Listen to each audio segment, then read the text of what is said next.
Уставниот суд на Македонија во среда се очекува да одлучува дали ќе го продолжи мандатот на градоначалниците и по 15 мај поради неможноста наскоро да се организираат локални избори. Судот одлучува по иницијатива на Министерството за локална самоуправа и на Светскиот македонски конгрес. Со освоени 66,06% од гласовите, лидерот на центристичката партија Напред Емануел Макрон е избран за нов председател на Франција во вториот круг од претседателските избори.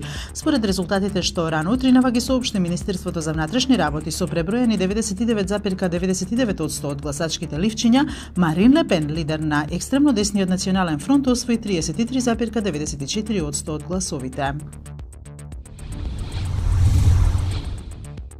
Пентагон објави дека е убиен водачот на исламската држава во Авганистан. Постоеше сомневање дека Абдул Хасип Логари загинал на 27 април во нападот на базата во Нангахар во источен Авганистан, но официјални лица тогаш не можеа да ја потврдат оваа информација. Логари беше еден од високо рангираните лидери на исламската држава во Авганистан, кој загинал во нападите на афганистанските специјални сили во партнерство со војската на САД, соопшти Пентагон.